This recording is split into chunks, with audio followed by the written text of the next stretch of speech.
previous video la pathina classification of amplifiers and feedback topologies பார்த்தோம். இப்போ பாத்தீங்கன்னா classification of feedback amplifiers பார்க்க போறோம். So 4 types இருக்கு. First அதுல 2 types பார்க்க போறோம். So voltage series feedback amplifier, voltage shunt feedback amplifier, current series feedback amplifier and current shunt feedback amplifier. These are the 4 types of feedback amplifiers. So first 2 வந்து இப்போ மெயினா நம்ம பார்க்க போறோம். Derivation பார்க்க போறோம். First பாத்தீங்கன்னா voltage series feedback amplifier.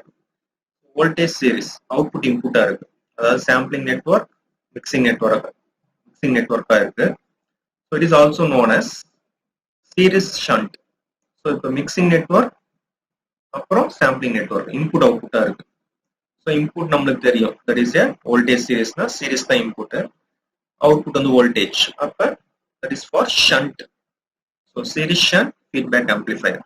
This is the other name for voltage series feedback amplifier. So common collector or emitter follower amplifier is an example of voltage series feedback amplifier. Common collector அப்படினா emitter follower னு சொல்லலாம்.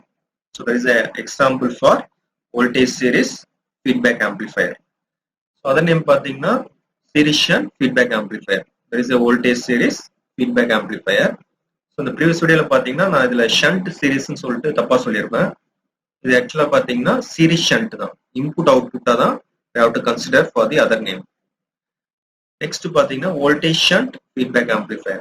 இது பாத்தீங்கன்னா same தான். எப்படி பார்த்தாலும் நம்மளுக்கு shunt வந்து input mixing network.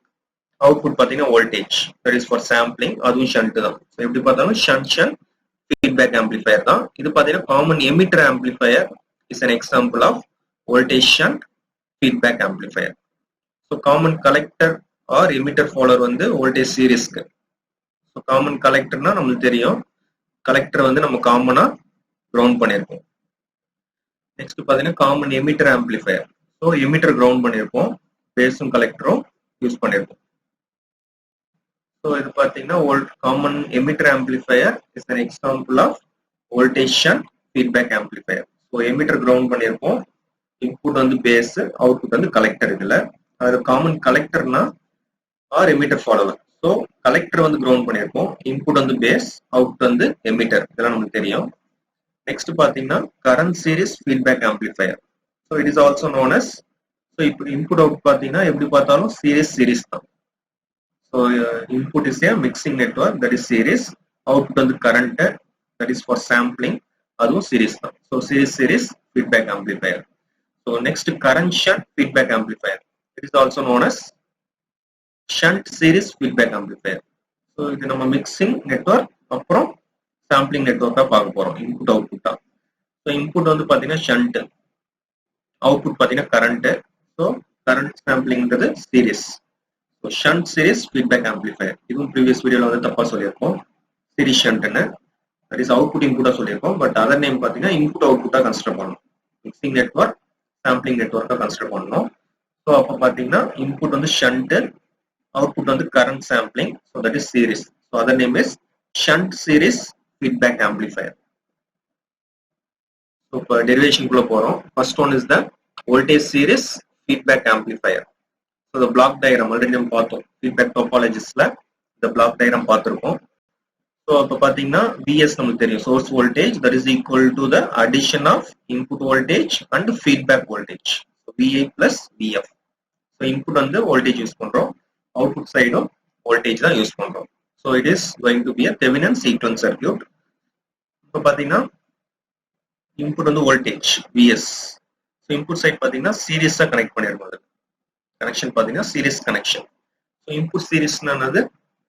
That is going to be a voltage. Output பாத்தீங்கன்னா shunt கனெக்ட் பண்ணிருக்கோம். So output shuntனா that is also going to be a voltage. So input output பாத்தீங்கன்னா reverse position-ஆ இருக்கும். Inputல பாத்தீங்கன்னா series கனெக்ட் பண்ணிருந்தா voltage, shunt கனெக்ட் பண்ணிருந்தா current. Output side பாத்தீங்கன்னா series கனெக்ட் பண்ணிருந்தா current, shunt கனெக்ட் பண்ணிருந்தா that is going to be a voltage. So reverse process-ஆ இருக்கும் input and output. First input resistance and output resistance இதுல பார்க்க போறோம் voltage series feedback amplifierல. So input resistance பார்த்தீங்கன்னா input resistance with feedback R I F find பண்ண போகிறோம். Output resistance with feedback R naught F find பண்ண போகிறோம். அதிலே including the load resistance so R naught F dashing வந்து ஃபைன் பண்ண போகிறோம். ஸோ இப்போ இன்புட் ரெசிஸ்டன்ஸ்ல என்னென்ன ஃபைன் பண்ண போறோம்னா ஃபர்ஸ்ட் பார்த்தீங்கன்னா you have to apply KVL to the input side. அப்படி KVL நீங்க அப்ளை பண்ணி ஃபர்ஸ்ட் இனிஷியலா VS வந்து ஃபைன் பண்ணுவோம். அடுத்தது அவுட்புட் வோல்டேஜ் V0. இதுல பாத்தீங்கன்னா apply voltage divider rule apply பண்ணி V0 ஃபைன் பண்ணுவோம். ஸோ இப்போ RIF equal to VS divided by IA. So இதுக்கப்புறம் இந்த V0 எடுத்துட்டு போயிட்டு இந்த VSல சப்ஸ்டியூட் பண்ணி அப்புறமா இன்புட் ரெசிஸ்டன்ஸ் வித் ஃபீட்பேக் வந்து ஃபைன் பண்ணுவோம். ஸோ ஸ்டெப் பை ஸ்டெப்பா பார்ப்போம். ஸோ டயக்ராம் இந்த diagram already equivalent circuit this by using Thevenin's equivalent circuit. இதெல்லாம் நம்ம ஆல்ரெடி கிளாசிஃபிகேஷன் ஆஃப் ஆம்பிளிஃபையர்ஸ்ல பார்த்தோம் by using voltage amplifier. Same diagram தான். இந்த ஆர்எஸ் வந்து நெக்லெக்ட் பண்ணிருக்கோம். ஸோ இந்த ஆர்எஸ் இந்த வோல்டேஜ் ட்ராப் வந்து கம்மியா இருக்கனால so RS less then RI. So RS வந்து இங்க நெக்லெக்ட் பண்ணிருக்கோம். இங்க பாத்தீங்கன்னா ஃபீட்பேக் நெட்வொர்க்கை நம்ம இங்க ஃபீட்பேக் வோல்டேஜ் எழுதுறோம். ஃபீட்பேக் வோல்டேஜ் நமக்கு தெரியும் பீட்டா இன்டூ V0. ஏன்னா அவுட்புட் வந்து வோல்டேஜ் அதனால V0 யூஸ் பண்றோம். ஸோ பீட்டான்றது தெரியும் feedback voltage divide by output voltage. அதுதான் இங்க VF equal to beta into V0 எழுதிருக்கோம். இந்த டயக்ராம் வச்சு தான் நம்ம we have to apply KVL initially. So RIF நமக்கு தெரியும் that is VS divided by IA. Source voltage divided by input current வச்சு தான் பண்ண போறோம். So RIF equal to VS divided by IA. You have to apply KVL to the input side. So input side என்னன்னா voltage இருக்குன்னு பாருங்க. So நமக்கு sum of voltage gain that is equal to sum of voltage drop ன்னு தெரியும். That is a definition for KVL, which of voltage law. So இதுல பாத்தீங்கன்னா இப்ப VS ன்றது தான் voltage gain. அப்ப VS equal to என்னன்னா மத்த voltage இருக்கு பாத்தீங்கன்னா VI into TI. That is IA into RI இருக்கு. அப்புறம் பாத்தீங்கன்னா VF feedback voltage இருக்கு. So அப்ப IA into RI that is also one of the voltage drop. Next பாத்தீங்கன்னா VF that is also voltage drop. So அப்ப IA into RI plus VF. IA into RI plus VF னு எழுதலாம். So VS equal to IA into RI plus VF. So VF ன்றது feedback voltage that is equal to beta into V0. அப்ப அந்த VF பதிலா beta into V0 வந்து substitute பண்ணுங்க. அது second equation ஆகுங்க. அவுட்புட் வோல்டேஜ் வந்து V0. ஸோ இப்போ அவுட்புட் சைட் பார்க்க போறோம். ஸோ அவுட்புட் சைட் பார்த்தீங்கன்னா V0. So AB into VI into R0. That is RL. Same resistance divided by total resistance. Just we have to apply a Kirchhoff, that is voltage divider rule வந்து apply பண்ண போறோம். So next step பார்த்தீங்கன்னா இந்த step AV into RL divided by R0 plus RL. அதை வந்து நம்ம capital ABன்னு எழுதுறோம். into VIன்றது தான் current into resistance IA into RI எழுதுறோம். ஸோ இந்த கேபிட்டல் ஏவின்றது என்னன்னா that is a voltage gain without feedback, taking the load resistance into account. So load resistance include பண்ணி எழுதுறது தான் capital AV. So next small AVன்றது load resistance neglect பண்ணி எழுதுறது. That is open circuit voltage gain without feedback. Capital AVன்றது voltage gain without feedback, taking the load resistance RL into account. So we have to include the load resistance RL for the capital AV. So the capital AV தான் எழுதிருக்கோம் into IA into RI. So IA into RI ன்றது voltage, input voltage. That is AV into VI. So AV ன்றது நமக்கு தெரியும் voltage gain. அதை வந்து நம்ம output voltage divided by input voltage னு எழுதலாம். So where AV that is equal to AV into RL divided by R0 plus RL. So அந்த small AV ல தான் நம்ம டோட்டலா அந்த கேபிட்டல் AV வந்து அப்ளை பண்றோம். இப்போ நெக்ஸ்ட் ஸ்டெப் பாத்தீங்கன்னா we have to substitute the third equation in the second one. So already இந்த beta into V0 னு இருக்கு செகண்ட் ஈக்குவேஷன்ல. இந்த V0 வந்து ஃபைண்ட் பண்றோம் AV into VI. இதை எடுத்துட்டு போயிட்டு செகண்ட் ஈக்குவேஷன்ல சப்ஸ்டிட்யூட் பண்ண போறோம். அப்ப VS equal to IARI second equation பாத்தீங்கன்னா plus beta into V0. So V0 வந்து AV into VI தேர்ட் ஈக்குவேஷன்ல. அதை எடுத்துட்டு போயிட்டு இந்த செகண்ட் ஈக்குவேஷன் V0 ல சப்ஸ்டிட்யூட் பண்ணுங்க. அப்ப எப்படி எழுதுவோம் plus beta into AV into IA into RI. So IARI வந்து காமனா இருக்கு. ஸோ காமனா எடுக்கும்போது இந்த ஐஐ வந்து நம்ம கீழே கொண்டு வந்துடும் to the left hand side, denominator to the left hand side. So அப்போ VS divide by I I that is nothing but input resistance with feedback RIF. அப்போ இதில் பார்த்தீங்கன்னா RI வந்து காமனா இருக்கு. So RI into 1 plus beta into AV இதுதான் input resistance with feedback ஓட derivation. RIF இதுதான் input resistance with feedback. So இந்த expressionல பாத்தீங்கன்னா input resistance with feedback வந்து that is going to be increased when compared to the input resistance without feedback. So this is the derivation for input resistance for voltage series feedback amplifier. இது பாத்தீங்கன்னா RI multiplication of the 1 plus beta into AV ன்னு இருக்கு. So input resistance with feedback that is going to be increased with the factor of 1 plus beta into AV. Next பாத்தீங்கன்னா output resistance for the voltage series feedback amplifier. இது பாத்தீங்கன்னா external source voltage வந்து they are going to make that is equal to 0. You have to assume that is equal to 0. அப்புறம் பாத்தீங்கன்னா load resistance வந்து disconnect பண்ண போறோம். அதுதான் அந்த டயகிராம்ல ஷோன் பண்ணிருக்கோம். Vs equal to 0. அப்ப ஷார்ட் பண்ணிட்டோம். இது பாத்தீங்கன்னா RL வந்து டிஸ்கனெக்ட் பண்ணிட்டோம். So this is the voltage, test voltage. current ஓட டைரக்ஷன் பாத்தீங்கன்னா ஆப்போசிட்ல இருக்கும். So first இங்க பாத்தீங்கன்னா apply KVL to the output side. இந்த ஸ்டெப் பாத்தீங்கன்னா for the output resistance we have to apply KVL to the output side. So அப்ப பாத்தீங்கன்னா உங்களுக்கு AV into VI அதான் voltage source, that is a voltage gain. So that is equal to voltage drops பாத்தீங்கன்னா இந்த current I into R0. So opposite directionல இருக்கு. அப்ப minus I into R0 எழுதலாம் plus voltage V.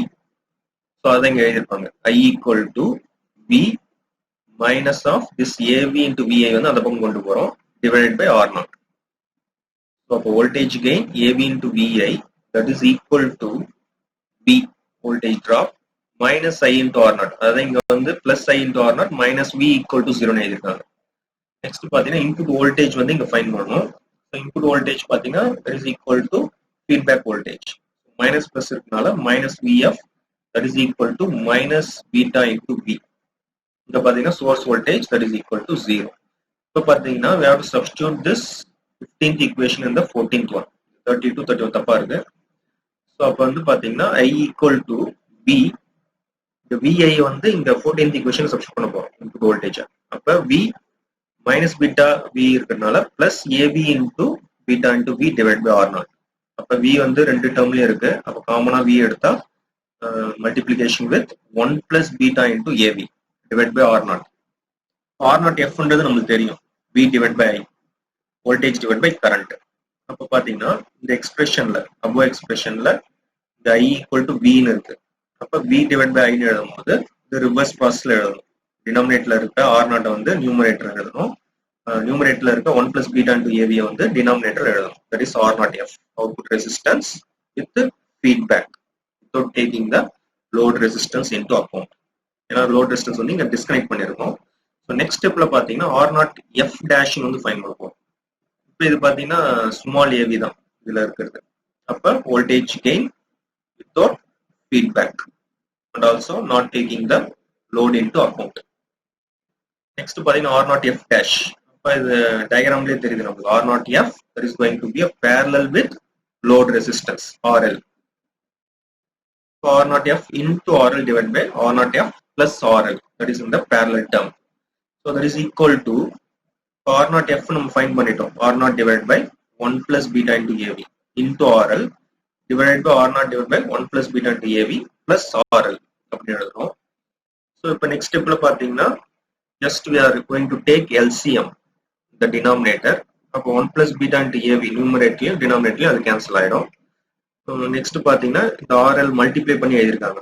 RL plus RL into beta into AV denominatorல. Next dividing numerator and denominator by R0 plus RL. So அப்ப பாத்தீங்கன்னா numeratorலயும் R0 plus RL divide பண்ணிருக்காங்க. denominator பண்ணும்போது இந்த R0 plus RL divide by R0 plus RL வந்து equal to 1 cancel ஆகி 1 ஆயிடும். So அதுக்கப்புறம் பாத்தீங்கன்னா the R0 into RL divided by R0 plus RL the parallel combination. So I have to write RL dash. So divided by beta 1 plus beta into AV. So இப்போ பாத்தீங்கன்னா இங்க capital AV வந்து use பண்றோம். So capital AV நமக்கு தெரியும். That is going to be a open loop voltage gain taking the load resistance RL into account. So that is equal to AV into RL. Small AV into RL divided by R0 plus RL. அதுதான் வந்து capital AV. That is open loop voltage gain taking the load resistance into account. So this is the derivation for voltage series feedback amplifier. So remaining current series feedback amplifier வந்து next video ல பார்ப்போம். Thank you.